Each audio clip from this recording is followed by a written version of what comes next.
Well, I'm testing out the live. I've never went live, guys. I don't know. I didn't give any warning video to let you guys know that I was going to go live here on about the earlier video I posted this morning with talking about asking for godly advice about a career decision. So I don't know if anyone is on at the moment, but if you come across this video later on, that's fine as well. I wanted to, hey, Brown Park Productions, I see you're on. Um, yeah, I wanted to kind of follow up and give a little more clarification on the job thing, and that's where things are at on stuff. So, in talking about, as I mentioned before, it's 17 years in July of being basically on night shift, and it has taken a toll on my body. My vitamin D levels over the probably the last 10 years now extremely low. B everything when I do my blood work yearly, it's changed a whole lot. Um, at one point, I had a pre-diabetic scare, even though I'm not overweight, but it's just because you're eating and this your body's not made to work nights, and it's taken its toll over the years. You're always tired, you're always sluggish when you work nights like this, regardless. And the worst time is like when it's starting to get warm. So during the day, even though my room is dark, trying to get a lot of sleep much of sleep as I can, it's very difficult to get rest. And during the daytime, you hear lawnmowers, whatever, tree cutting, all kinds of stuff that you hear going on out there. So, but here's how the thing: I know that the Lord has been at work because not my current boss, but my boss's boss, which promoted me and gave me the current position that I'm in, he gave me the opportunity as a supervisor in this role and things. And last year or so, he retired. Um, and then things changed. And my current boss, he's about to retire. It's either going to be in the next couple of months or it's definitely next April. So he's going to leave. And then I've got two people that work for me. It's a total of 6 of us. And I've got two that are definitely going to retire within the next year. So, and then on top of it, the guy that took my boss's boss position, he spread us thin.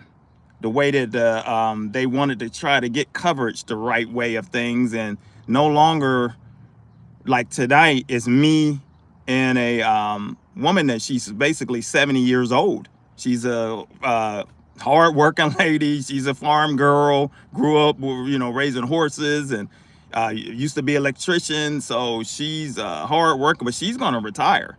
So things are changing, and I knew it. When the wife said back when the schedule, when they wanted to switch our schedules and spread us out to different shifts and moved us to originally 5:30 p.m. to 2 a.m.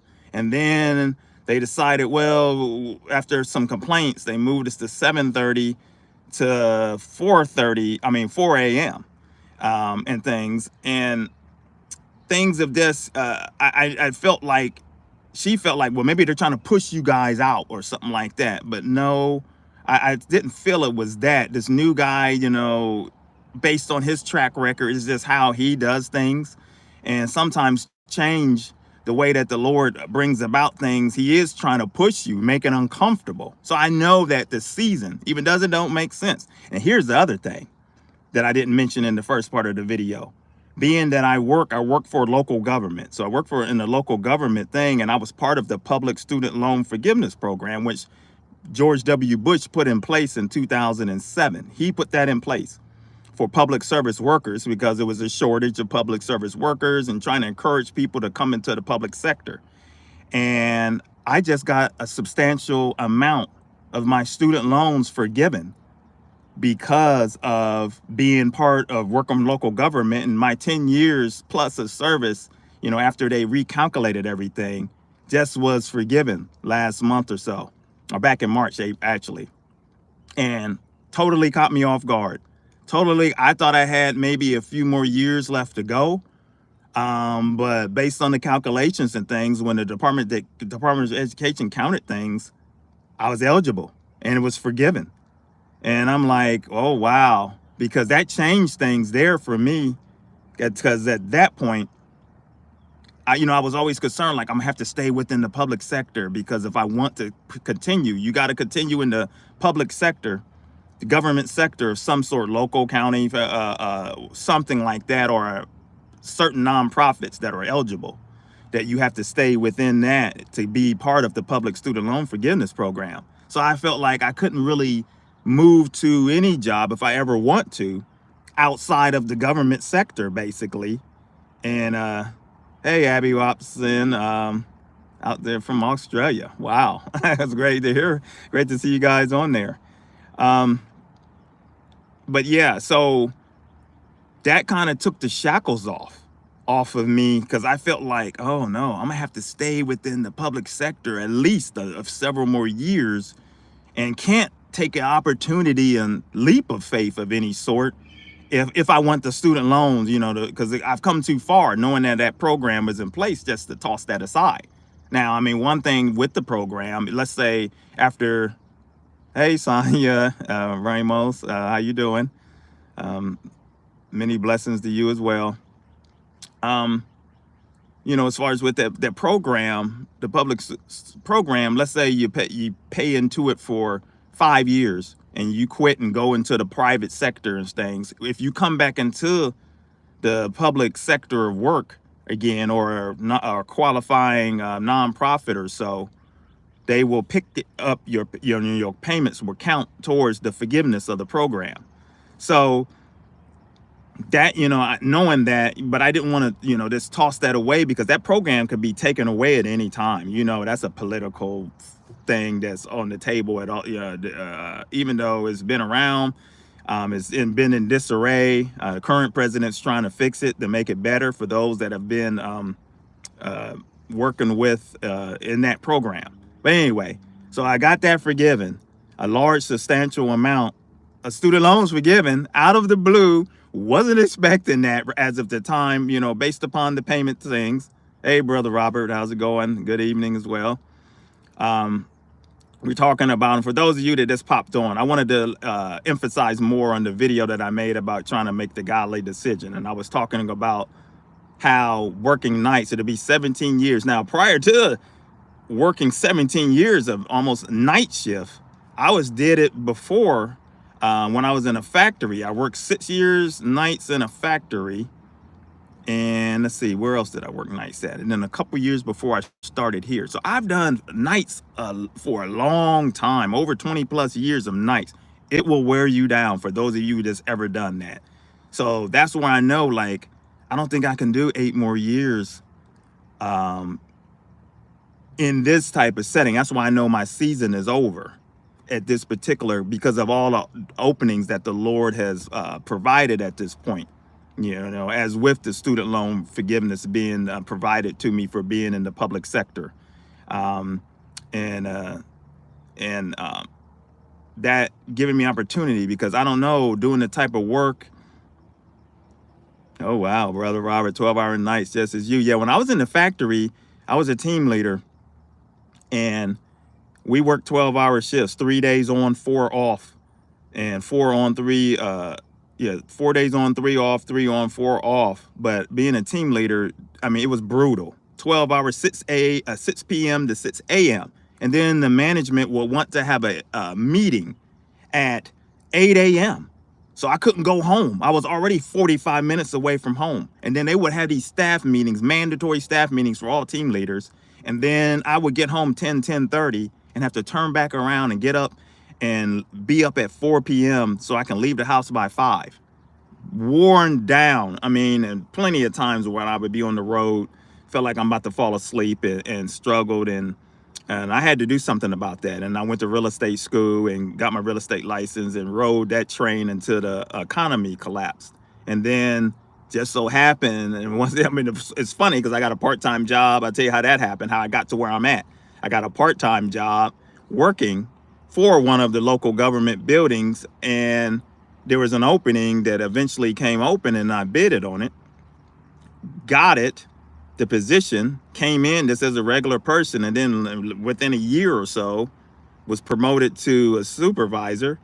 and been on ever since. And the Lord opened the door. I was at the right place at the right time, and that's what He does. That's an amazing thing. I always tell the kids, or tell anybody, you're where you are specifically in life for a specific reason for that time. And when the Lord is going to do certain things, He will put certain people in your life. He will make certain things happen, and that's why I sat back and have thought of reflecting over everything of how He operates. Of it just so happened I've been, this local government city building that I currently work for. They have multiple buildings throughout the city, and that building there, they've got their own sets of workers that are part of the city employees, but that particular building where I was at, the service department, they contract that out. And I just so happened, when I got on with this little company, they had me working over there. And then they lost the contract, the company I work for, and then a new company came in. Good evening, Monet XXXO. Okay, Monet. They lost the contract. And then what happened was, that company did so bad, they said, if Maurice still works for you guys, can you bring him back? And I can't. So they bought me back. And then when they bought me back, that's when the full-time position where I'm currently at had opened and stuff. So it's wild how the Lord works. So that's where it's like, oh gosh. And some of this is faith. When I stepped out of the plastic plant at that time, I was making good money. I had been there 5 years at the time, and when I was walking out the doors, people were, you're going to be sorry leaving this company. You're going to be so sorry, you'll never make that kind of money again, is what they said. And it was funny. They're just making. And I had a great run with the real estate. And then once I got over to where I'm currently at, and it was still some people at the plastic plant. I was telling them, come over here. We've become union, and a lot of things are changing. No, I can't take that. I can't take the pay cut. This, that, and that. I said, no, just wait. If you take the job, within 2 or 3 years, you'll be at where you're going to be at based upon our steps and things. Most of my friends and the people I told turned it down, and guess what happened? They ended up getting laid off. And many of them, the company, the company's still there, but they all got laid off or fired because it was a very strict Japanese-run company. And there was one girl there I've been friends with since 1999. I told her, she was like, you got to get me that job. I got to get out of here. She took the job. She's still here. So she's been here going on 15 years now. And she took it, and she hasn't looked back. And that's the thing. Sometimes when I know that when the opportunity in life, when the Lord presents something to you, and I'm gonna say this and see what you guys think.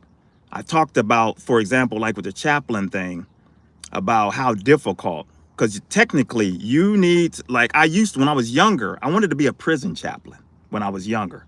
I thought I had my oldest son was young.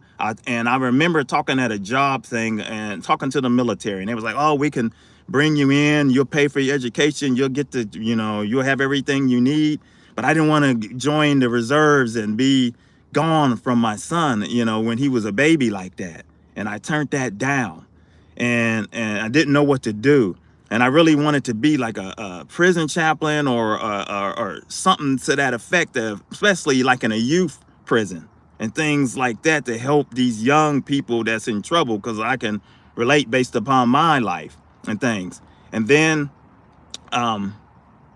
yeah, you're right. When He presents the opportunity, you gotta move on it, because sometimes, and as I'm saying with this it's like the opportunities, technically, like with a chaplain, the doors for me had always been closed, because I had to stop going to school. I was going to school for mental health counseling, to be a mental health counselor, which I could still utilize that, but it's not as many. You need 60 credit hours to do that.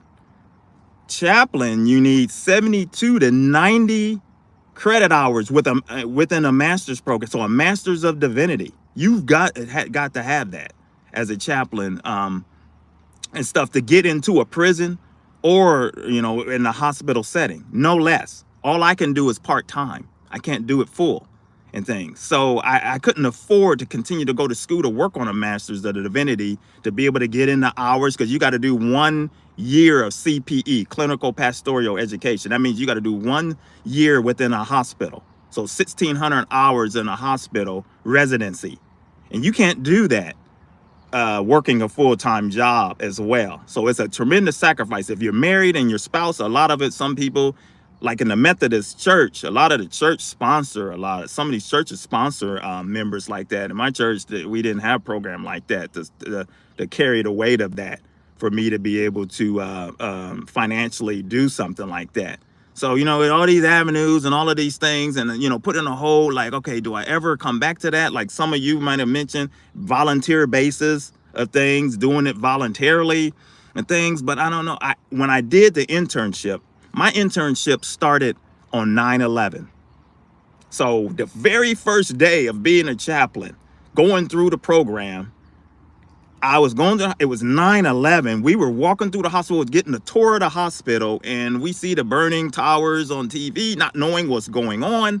And once I realized what was going on, there's something I said, oh my goodness, this is what the Lord, might be where, I knew at that point I'm where I needed to be at that specific time. And then they gave us our assignments where we were to go. Some went to Children's Hospital, which is, with the here, and they spread us out through the city. They sent me to a nursing home. It was a nursing home called Villa Angela. And when I got to this nursing home, just to see some of the people, whether it was old, some of them were older, some were younger. I was on the top tower 2 days before it came crashing down with my best friend. Yeah, yes, horrible. There's memories of that, and everybody remembers the day where they were, what was going on when that happened. And yeah, and here I am when I was in the nursing home that we sat there, and some of these people, my son or my daughter, the kids dropped me off and had me sign some paperwork, and I haven't seen them anymore. And just the loneliness, people left by, this kids abandoning their parents, never to come back and see them, or seeing people with debilitating diseases and sitting there and struggling. And I remember this lady, she was in her 40s and she had MS and she couldn't move. Her whole body, only thing she could move was facial.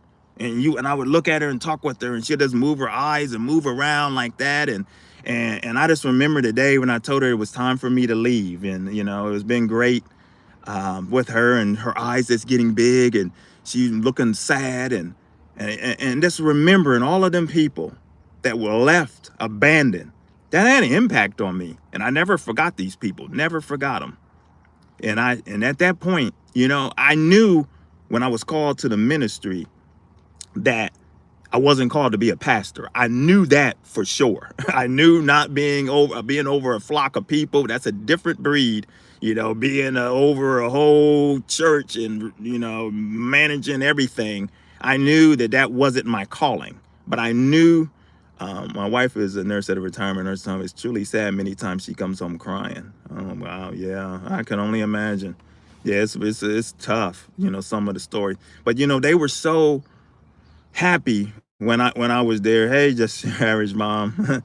Yeah, we're talking about, for those of you that's popping in, I'm following up about the chaplain thing, where we are, and how the decision, where I'm at, and what I currently, why I'm at where I'm at.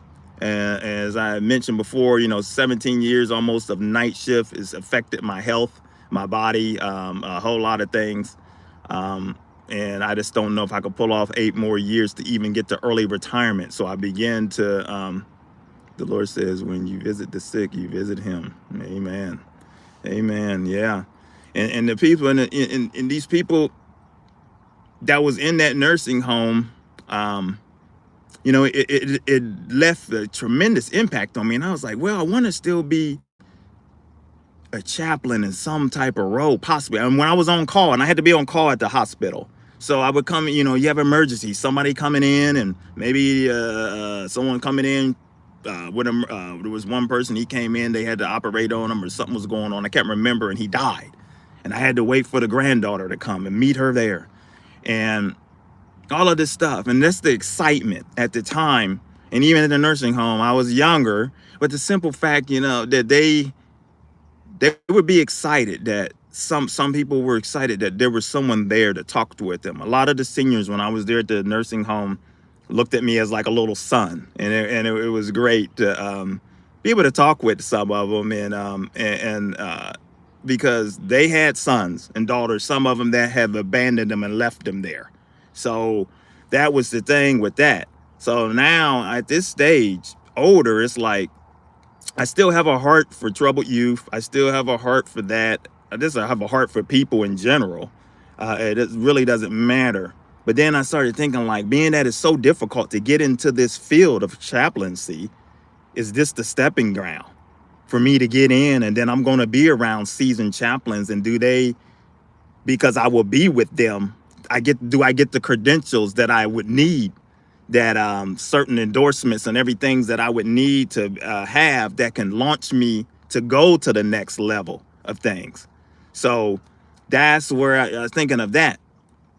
But then the other job, this coordinator, like I said, I applied for it just because I applied, because I got some mental health counseling. I don't have licensure yet, but I do have, I'm 3 courses away from a master's in family studies. So I have had that. I've had a little bit of clinical hours, but nothing major. But it's a newly created position. As I mentioned before, it's with the fire department. You kind of going out when stuff is happening and crisis, and kind of helping people, whether they're dealing with addiction and or some type of mental health issue or something like that. But I was reading over the job description, and it's being as newly created, and I'm like, I don't know who you report to. Is it the fire chief? Who's going to be over that? It's going to be a lot of independence on that. Yeah, I can make it my own, but at the same time, I could see that being a different type of stress as well. So both has its stress, because I'm at the stage. I don't want to be, there's stresses in life, and many of you know, it's like, oh boy, they talk about all of the sponsors and getting all of this stuff together for the community and working with all of this stuff. And I'm like, I don't know. So that's kind of tough, because I'm going to have to really like be this go-getter, and might not have anyone to lean on that other position, with my current, within the current here job here, the local government that I work for. So so that's the challenge with that, because it's newly created, and and things, and they said there's 6 candidates, and I'm one of them, and I have basically an interview, the first round there. There's going to be several rounds of interviews for that, and that's Friday. But I told the chaplain people I'm going to get them a decision like Tuesday, Wednesday, because we talked Friday or something like that. And what I mentioned before, what I don't want to do is like tell, for example, a chaplain, no, I'm not going to take that, thinking that maybe I can get this other one, and then I don't, and then boom, I miss out on both, and then I'm sitting stuck here. So that's what I don't want to do. So at worst, what I thought of doing was, and you guys can let me know what you think, I was going to just tell the chaplain job, okay, Curling will accept that. Try to push the start date off to like maybe the end of June or something like that, because I told them, being at the role I'm in and everything that's going on, I can't start this right away like that, and they know that already. And then do I get to the next round of interviews, because they're probably going to narrow down to 2 or 3 after Friday. But I don't know, they're kind of slow, government stuff is slow. And I need to know, if I've made it in that top 3, can I find that out enough, in time, and then go from there. And the Holy Spirit, and that's the thing. When you're trying to get decisions from the Lord, I tell you, sometimes it's like, it's like, come on, Lord, you want to just grab a bit, like, hey, come on, drop something, drop this sign. And sometimes he will. Now, sometimes he makes it obvious. Now, what I did do, though, and as I mentioned in the the first video, I asked him, like, Lord, if this job is not for me, talking about the chaplain job, if it's not for me, and that's before this other one came up. I said, Lord, if this job is not for me, please keep the door closed. Please don't put me in a dilemma where I've got thanks for the prayers, Brother Robert. I said, please don't put me in a dilemma where I end up making the bad choice. I said, I just rather make it easy for me, Lord. Close the door, keep it closed. Don't let me walk through it. Don't let these people call me back. Don't anything to where I have to make this, seem like I have the preparation in the background. Yeah, the Lord has been preparing many years. It's weird how stuff works, how he rolls stuff back around, because I was really discouraged. You get discouraged because you wonder, like, I done did all this training. I've done all these things over the years. I've done all of this. But I remember an old preacher told me many years ago, said, the Lord will finish what he started. He'll finish what he started someday. And that's weird because that was like over 15 years ago. And it's like crazy. And that's how it is sometimes. Everyone's timing is different in life. It's weird because I look at all the friends of mine that we all started ministry together. Several of them, they're pastoring right now. They've been doing it for years now. And I've kind of went on. I continued on with my training and schoolings and all of that type of stuff. But like I mentioned, I had to, my kids came first. I had to really focus and needed to focus on raising them and thank the Lord for the income that he provided for the current job that I'm in. So, yeah, so it'll be tight. But it's, talked it over with the wife. I mean, it's doable. It's not like it's not doable, but anytime you're taking pay cuts, you got to restructure, rebudget things. But then could it be one of those things, just like it happened with this job? You start off, you come in with one thing salary wise, and then things begin to happen and things open up. And two, once I get some experience, I like to hear you when it comes down to situation. I always tell the Lord, I trust you when confronted with choices. I've been down the road many times. Sometimes it's scary. Yes, it's scary. But yeah, but one thing I do know from the past experiences, he's always open. It's always worked out. It's always worked out somehow. I mean, you don't see how it can work out, but you just don't know what other little opportunities and what doors and what people get involved in and how it will, by you taking the first step, and how the Lord will come along and start stepping with you. So that's what that's the amazing thing about him. And I always tell my kids and tell people, you're around those particular people or a certain thing for a reason, and it's no accident. As someone mentioned earlier, I believe Sammy or something said, it's no accident. The blessing that your wife and family are supporting you. Thank you. Yeah, it is a blessing. Yeah, someone had mentioned earlier, it's no accident that both of these jobs come up at the same time. And I believe that, yeah, there's no accident. But I'm just like, come on, God, because I really wasn't even thinking the other one would pop up with the interview. Because, sometimes when you work for a job anyway, they give you what I call the courtesy interview. So who knows? When the one door shuts, the other one's open. No matter what, trust in the Lord, all your heart, lean on your understanding. I will lift you in prayer. I appreciate the prayers. So, yeah, I figured, when I reached out to you guys, I know many of you are strong believers and things, and I don't have a problem asking for wisdom, trying to gain wisdom and get wisdom from others, and just putting it in the pot so that way give you some things to think about, getting direction. And that's the thing, some people are too proud, and then pride goes before a fall, and I'm aware of that, and I'm not too proud to ask people for some type of godly advice. And just advice in general, people that's been there, people that kind of so I can look at it all angles. I like to analyze things from all angles. So that's what I'm doing. Someone talked about pension wise and things like that. Okay, like I mentioned, I'm 8 years away from early retirement if I want to, and I can draw a pension. Pick the one you really want and do God and trust God's guidance on how to do it. Okay, yeah. That's great. That's great words of wisdom right there. Great words of wisdom. But someone had mentioned, I was telling about 8 years from drawing a pension, and then some people say, well, a pension's not going to be around this, that, and that. The thing is, though, okay, the money is already there, our pension money right now. Long as you're working, you can't touch it. Now, if I was to leave, I have several choices of what to do with it. One of them, I can take it and just take it out, which I wouldn't do that because I'm not 59 or whatever, or what is it, man? You would get taxed, and then it was, I'm not gonna, that would be crazy because it's retirement money anyway.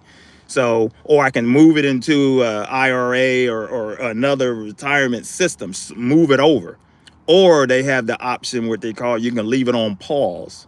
You leave it on pause until you become of age to draw from it. So these are the options. So I always say it. I've always said this anyway. When people say, "Well, the money's gonna be gone on this, that, and that," if there's any signs of trouble of money not gonna be there, or they look like it's struggling, you know what I do? I was gonna quit anyway and pull it out if it ever came to that. If it looked like it was gonna collapse, just pull it out and take it out, and then keep it under a mattress if I had to. So that's what I would do. But so these are the options. So I would shift that monies, or keep it on pause, do whatever I need to do to make sure that money is still there. And then this current, like for example, the chaplain job, they do have a 401k match program after 6 months of employment. So I can pick up and contribute what little bit I can there, and things. So the numbers are there. As I mentioned to someone, I think in a comment, I don't have any excessive bill. I mean, I got this car, which is weird too, because I had my other car was just paid off, and then it was like I set up and got this one because there was a little bit of trouble on the other car. It was going to cost too much to fix, and I was like, I had some money, and I pretty much, but basically, I can pay off this and pay off one credit card that I got from some monies that I've got set aside that I could do. And then that would be it as far as expenses wise for that there. So then all I would just have is just your household expenses and stuff. So that's it. And so I'm in like the perfect position if it came down to, choosing the chaplain job. So, so it's not like it would be all would be lost. It'd be nice if I didn't have any mortgage payment, but that's a whole nother thing. I've been tackling to try to get that down faster prior to things, but that'll still be paid off. Let me see where I'm at. So maybe about eight. Let me see, maybe 8 to 10 more years max. That would be max on mortgage thing. So. Yeah, so it's possible, bill-wise, especially after the student loan. And for those of you who don't know, I mentioned my student loans, a large portion was forgiven because I work in the public service arena, and I qualify for the public service loan forgiveness program, and they counted my payments, and it's got to be 120 payments over a 10-year period. And then your balance is typically forgiven, or if you, depending on what plan you're in, if you're 20-year program or whatever income payment plan, it'll be forgiven, but it's got to be in the public sector. And that George W. Bush started that in 2007. So for those political people that try to, the ones that are acting crazy and think the Biden stuff and all of that, I mean, it's a program that's because there's a lot of people, we get a lot here where I'm at, a lot of people, IT guys, they come out young, work in the IT for a couple years, get the experience, and then go into the private sector so they can make big money. Because you're not going to make big money IT working in for the government, local government. So that's the point. Encourages people to go into these programs. Doctors, nurses go into areas that are in areas of need and provide a community service. So that's what I've been doing. So that's why I just wanted to run by you. So it boils down to the health-wise, just breaking down, being tired and worn down health-wise. I know for a fact I can't do 8 more years of just nights and not getting enough rest. It's like you get the older you get, the less you sleep. Everybody's sleep is messed up on my shift. Nobody gets solid sleep. And and one thing about when you work nights, you're always tired. It don't matter if you do get a good night's sleep, your body's sluggish. And because your rhythmic cycle, your body is not made to work like that. So, but greed is the thing that started that thing in society. It should be no night shifts. Only nurses, hospitals, of course, police. Yeah, you're tired, brother Robert. I know. It's the thing. You can just be tired, and people don't. And until you work nights like that, that's what I be trying to tell people. You don't understand. Like, so people be thinking, let's go do this, let's do that, or what's wrong? And it's like, how can you do that? No, my morning, like right now is my morning time. This is my morning. And then the rest of you are the ones that regular shifts are winding down and could stay home, relax. It always stinks in the summertime when you have the certain things, and maybe there's some family gatherings or something going on. Like, well, I gotta go try to lay down or something before work, or you can't really do anything. So yeah, but the freedom, that's the other thing. So let me mention that, because I think I wrote it a comment with someone. The chaplain job, that one's 8 to 5:30, Monday through Friday. So it's like normal hours. Naps are good. You're right. Any type of, and I'm desperate. I don't care if it's a 15-minute nap. I take any kind of nap if it's ever available. The wife be like, "You gonna lay in that?" Yep, I'm gonna. It's only 30 minutes, but I don't care if I can get some sleep. It'll kick in and help out later on. When my day started at 10 p.m. Yeah, yeah, cocktail waitress. Yeah, it's like, yeah, people don't understand. We all got these wild, wacky hours. But yeah, you sit there and your body is trying to figure out what's going on. But unfortunately, society has become greedy. It's all about money, money, money, money. For those of us that we remember, like I tell my kids, I laugh. I tell them, I say, everything closed on Sunday. You were lucky to find a gas station or two that was open and things like that. So I remember that as a kid and stuff, how things were. But now it's like, it's just a greedy society, wicked society, as we know, wicked times. And we have to, as Christians, continue to stay prayed up, continue to fight and stand for the Lord, and be that light, because the light is so dim in so many places in society, in this world. And unfortunately, as we talk about on this channel, we know the nationalists in them, they're pretending to be the light, which is a problem. It's a false light. It's not the light of Christ. It's not that light on the shiny hill. That's not the light. That's the wrong place in the direction the people are going. And that's what this is sad, because I don't know, as whether it's his chaplain job. Yep, very wicked. The Timmy Allison, yeah. My day starts at 5 a.m. to 10 p.m., but some day naps are my refuge. Sometimes I stay up. Yeah, Candace. Yeah, I can only imagine. Yeah, early. It's not just pure darkness. No, it's not pure dark. Yeah. That's why he will have you where he wants you to be, period. Yes, you're right.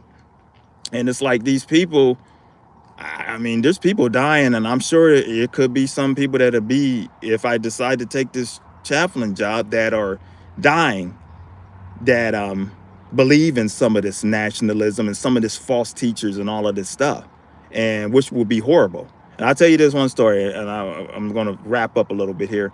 But my uncle, which has passed away now, he had a best friend named Carlton. And I remember Carlton, Carlton was going to have a surgery. He needed a heart surgery. And the doctor told him, you got about a 50% chance of making it out alive of this surgery. And my uncle had backslidden and came back to the Lord at this time and was trying to witness to him and things like that. And I got to see Carlton. We watched the Mayweather fight prior to this surgery. And when he was in there prior to surgery, I guess the chaplain came in. And my uncle was in there, and this Carlton threw the chaplain out of the room. Didn't want to talk with the chaplain, told my uncle, stop talking about this religious stuff. He don't want to hear it. He died on the operating table. He didn't make it. And I said, boy, that's a bad place to be, where you kick out, here's someone witnessing to you about the Lord, and you even throw out, the chaplain came by, and I was just like, oh, that's scary.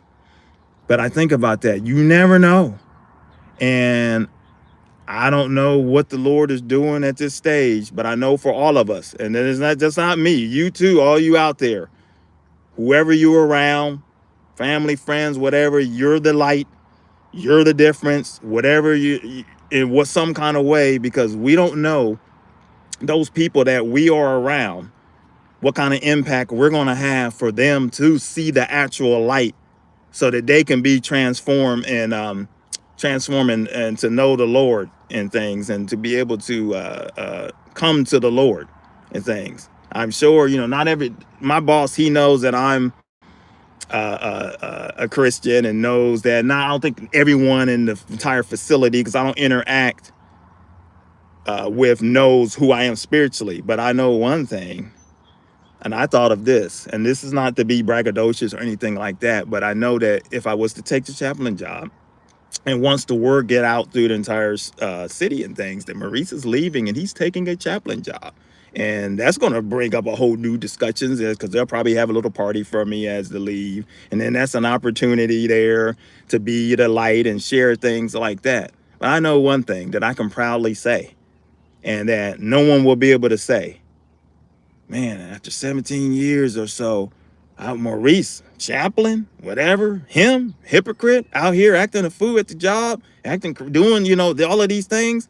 That's one thing I know. They won't be able to say that, because I always try to think of that. When I was younger, I didn't care if I could be a stumbling block or a bad witness at times, because you're still young, you're still acting a fool in certain ways. But I'm aware of that now. I don't want someone to trip somebody up, or somebody to say, how can you love the Lord and you're acting like that or whatever? And I see you. I treat all my workers all with respect. I don't care. You treat them respect, they for the most part respect you. And I got some lazy ones that drive me nuts. But yeah, I'm proud of the journey that the Lord has taken me on, and I believe for all of you out there that He's got each one of you your own journey or whatever. We're all, together in this. Like I say, this is the first time of me doing this. I just wanted to do it because I want to this for you to see me, I guess, live. I mean, I'm looking a little rough here because it's early morning for me still, since I'm getting myself going here. But I'm going to get ready to sign off, though. And I thank you guys for taking the time to listen. Thank you for all your contributions, your input, and everything. Continue to pray. It's like I live that way as well, even though comments and how yes, you're right. Just your average mom. Take care, Brother Robert. Yeah, the actual light is the indwelling, the power of the Holy Spirit flowing out of you to do the works of Christ. The world is thirsting for that, not politics and Trumpism. Amen. You got that right. Because that's the thing. These people think that politicians and people are the savior of some sort. And you can't go by that. As parents, if you're a parent, you got to be the light and show your kids. I always tell my kids, my oldest son, he hates when I talk like this. I always tell him, I say, look, I feel like I've given you guys enough and laid enough out there for you. If something happened to me tomorrow, that you guys will have enough wisdom out there to go forward in life. That's what I tell them. See, I didn't have that because, of course, many of you that know, I lost my dad at age 5 years old to him being murdered, and my mother at 3. So I didn't get to experience growing up with them and knowing to have that advice. And I suffered tremendously growing up, not having a manly advice in my life and this guidance. And I was angry at God at that, because I felt like, why you take my parents? Why you leave me out here to fend for myself? What kind of God would do that? And all of this type of stuff. And I share everything I can with my kids to give it to them, because you never know when your time is up. But I believe I have given them enough to sustain them, enough to where they can go back and say, I remember when Dad said that. Dad told me that. And you laid that foundation to train them up in the way that they should go, so that when they get old, they don't depart from it. So that's all I have for now. Rest of you guys, enjoy your evening. Sit back on your porches, do whatever you're going to do. I'm going to go get some paperwork going here and get some things going. And we'll talk soon. I got to figure out what is the videos. I got a couple things brewing there. And Just Your Average Mom, thank you, and everyone else that has had input here tonight. And we will talk again, and we'll continue to what punch Satan right in between his chops, because his little tail is running all around ragged, and we're gonna cut that sucker off. Until the next video, take care. God bless. See you guys later.